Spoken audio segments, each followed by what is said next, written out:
ছেলে মেয়ে দুজনকে নিয়ে এখন সংসার। বলতে পারো এক প্রকারের ব্যালেন্স করে লাইফ চলছে। কারণ ছেলেকে যখন একটু সময় দিই বা ওকে হয়তো আদর করছি বা ওকে টেক কেয়ার করছি, তখন আবার মেয়ের মনে হয় যে মা বোধহয় আমাকে একটু কম ভালোবাসছে। তো everyone, moms world by Rita চ্যানেলে সবাইকে স্বাগত। আশা করছি তোমরা প্রত্যেকে ভালো আছো। Good morning, welcome back to my channel. সবাই আশা করছি খুব ভালো আছো আর আমরাও ভালো আছি। আর আজকের ব্লগটা স্টার্ট করছি সকালের ব্রেকফাস্ট থেকে। মা বানিয়েছে চাউমিন, অ্যাকচুয়ালি রিদ্ধির জন্য বানিয়েছিল, তো একটু ছিল, তো বললো যে ডিমের ভুর্জি দিয়ে বানিয়ে দিচ্ছি, খেয়ে নিতে। তো আজকে এটাই খেয়ে নেব। চাউমিনটা নর্মালি আমি খাই না, আর এই সময় তো আরোই, তো আজকে খেয়ে নেবো, কিছু হবে না একদিন খেলে। আর বাবু এখন উঠেছে, ওকে উঠিয়ে একটু ফিড করালাম। এরপর চলো দিনটাকে শুরু করা যাক। আর এত বৃষ্টি চলছে কতদিন ধরে টানা, কি বলবো। তারপরে এখন আজকে দেখছি একটুখানি রোদ উঠেছে, আর রোদ না উঠলে না একদম স্যাঁতস্যাঁতে হয়ে যাচ্ছে ওয়েদারটা, জিনিসপত্র শুকাচ্ছে না ভালো করে।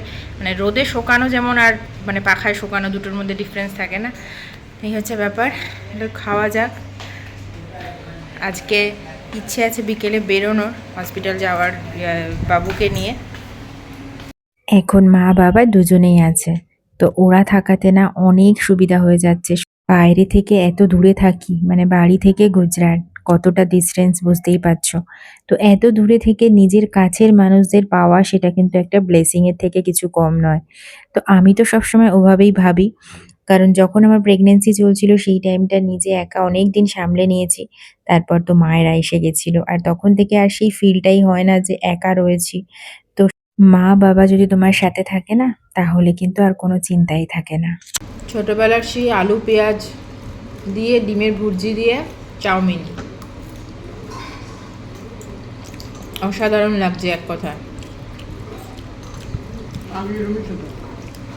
আগে কোথায় সবজি টবজি দিয়ে, এখন আমরা ক্যাপসিকাম নানান টাইপের সবজি দিয়ে বানায়। আগে তো ওইসব অত ছিল না, এইসব সিম্পলভাবেই বানানো হতো, বাট ভালো লাগে। লঙ্কা ছাড়া গোলমরিচ দিয়ে। Prince, Prince, Prince. ছোট বাবুর জন্য না ৩ টে জামা নেওয়া হয়েছিল ফুল স্লিভ, সেটাই তোমাদের সাথে একবার শেয়ার করে দিলাম। আর কটা ড্রেসের কালার কিন্তু ভীষণ সুন্দর। এটা হোয়াইটের উপর গ্রিনিশ, ভীষণ ভালো লাগছিল। আর এটা দেখো ব্লু। তো এটা নেওয়া হয়েছিল লাভলাভের, অ্যামাজন থেকেই অর্ডার করেছিলাম। যেহেতু রাতে এসিতেই শোয়া হয়, সে কারণে ফুল স্লিভ জামাগুলো না লাগে। তো এখন যেহেতু ও এখন বাড়বে, তো সে কারণে অনেক জামা কাপড় কেনাটা না বেকার। তো আমি খুব বেশি জামা কাপড় ওর কিনিনি। ও হওয়ার আগে বেশ কিছু কেনা হয়েছিল, আর তারপর বেশ কয়েকটা ফুল স্লিভ নেওয়া হয়েছে। তো এগুলো চলবে মোটামুটি ৪-৫ মাস, তারপরে তো আবার নিতেই হবে। যাই হোক, আর আজকে ওকে না তেল মালিশ করাবো কোকোনাট অয়েল দিয়ে। তার আগে ওকে একটু স্নান করিয়ে দিচ্ছি। আর স্নানটা আমি ওকে বিছানাতে বসেই করাই, যেহেতু নিচে খুব একটা বসি না আমি। এখন যখন আমি স্নান করাচ্ছি, এখন কিন্তু আমার মেয়ে নেই। ও থাকলে কিন্তু ওকে ধরতে দিতে হবে, ওকে বারবার করে বলতে হবে যে বাবু ধরো না, বাবু ধরো না, ও স্নান করাবে। তো এই জিনিসটাই বলছিলাম তোমাদেরকে, মানে এগুলোই এখন চলছে, মানে অল টাইম আমি শুধু ব্যালেন্স করছি। আর মাঝে মধ্যে না রাতে যখন শুই খুব খারাপ লাগে, এটা ভেবে যে সত্যিই তো ওকে তো পুরো সময়টা আমি দিতে পারছি না। এটা তো কিছু মানে ভুল কথা নয়, সেটা ও ফিল করে। তো যখন ওকে ঘুম পাড়িয়ে দিই, কখনো না ঘুমাতে খুব সময় লাগে, ২-৩ ঘন্টাও সময় লেগে যায় ছোট জনের ঘুমাতে। তো ওকে ঘুম পাড়ানো হয়ে গেলে তারপরে আমি আবার মেয়েকে নিয়ে একটু গল্প বলি, কখনো ওকে একটু আদর করি। তো এই আর মেয়ের শুধু মনে হয় যেন ও নিজে সব করাবে, তেল মাখাবে, স্নান করাবে, খাওয়াবে। যখন ওকে খাওয়াতে যাই তখন আরেকটা যুদ্ধ চলে যে ওকে আমাকে দিতেই হবে, মানে ও খাওয়াবে। তো এটাই ওকে বোঝানো হয় যে দেখো ও একটু বড় হোক, কারণ এখন তো এতটাই ছোট যে ওর ঘাড় তো নড়বড় করে, যদি কোলে নেয় ঘাড়ে লেগে যায়, ব্যথা লেগে যায়। আর খেতে গেলেও ওকে মাঝে মধ্যে গ্যাপ দিয়ে দিয়ে খাওয়াতে হয়। তো এই সমস্ত চলতে থাকে। আমি জানি না তোমাদের যাদের দুটো বেবি আছে তাদের সাথে এরকমটা হয় কিনা, আমাকে প্লিজ কমেন্টস করে তোমরা জানিও যে কি করো তোমরা। ড্রয়িং আর চুলগুলোর অবস্থাটা কি হয়েছে? আর পুতুলটা ওখানে পড়ে আছে কেন? তাকাও, তাকাও। এবার ওর মধ্যে লেখা বাকি আছে, পেনটা রেখে দাও ওখানে, যাও রেখে দাও। আজকে মা রান্না করেছিল পটল আলুর একটা তরকারি, আর তার সাথে বিট বাটা, ডাল ছিল, আর চিংড়ি মাছ। তো আমি যখনই খেতে বসেছি বাবু উঠে গেছে। তো ওকে নিয়ে না খেতে বসা যায় না। মানে আমার যখন মেয়ে হয়েছিল সেই টাইমে আমি মেয়েকে কোলে নিয়ে খেতাম। কিন্তু এখন একে নিয়ে আমি একদম বসতে পারি না। এত ছটফট করতে থাকে। তো যাই হোক খাওয়া-দাওয়াটা কোনরকম সারলাম বাবাকে কোলে দিয়ে। এরপর চলে এসেছি সিধা বিকেলে। আজকে ডক্টর ভিজিট ছিল। অ্যাকচুয়ালি বাবুরও ছিল আর মিস্টার পলেরও ডক্টর ভিজিট ছিল। ওরও অ্যাকচুয়ালি ডক্টরকে দেখানোর ছিল।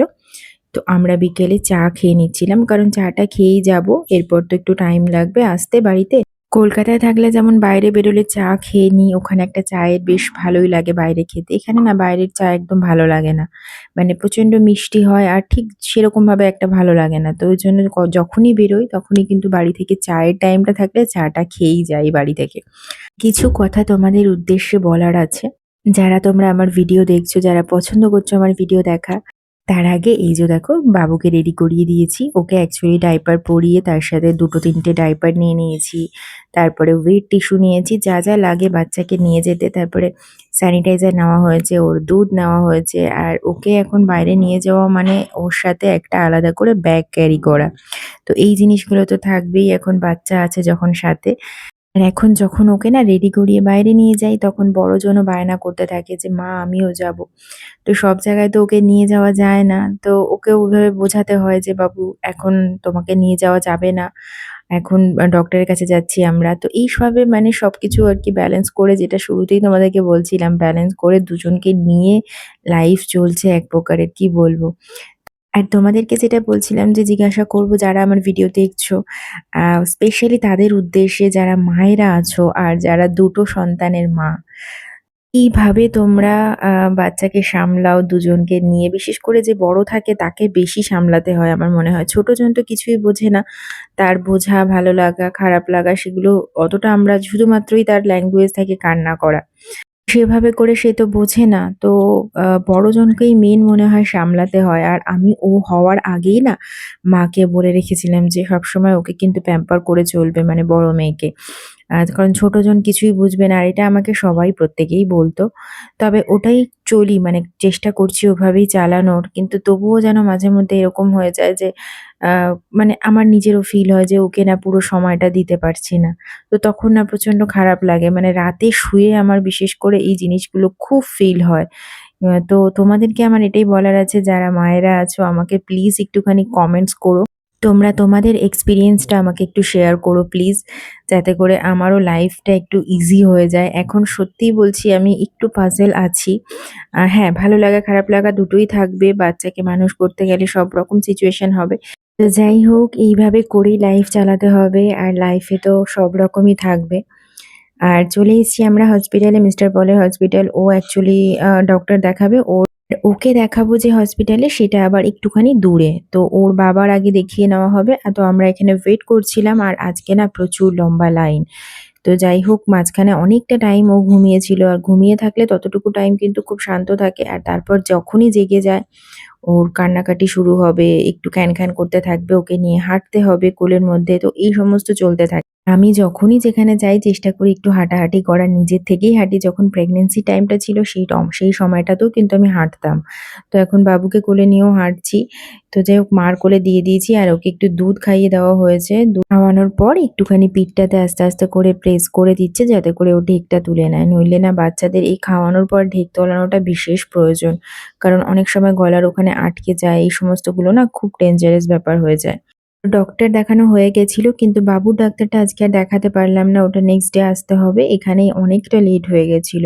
চলো তাহলে আজকের ভিডিওটা এখানেই শেষ করছি। যারা তোমরা আমার এই চ্যানেলে নতুন বন্ধুরা আছো অবশ্যই আমাকে কমেন্টস করে জানিও কেমন লাগলো তোমাদের ভিডিওটা। দেখা হচ্ছে খুব শীঘ্রই।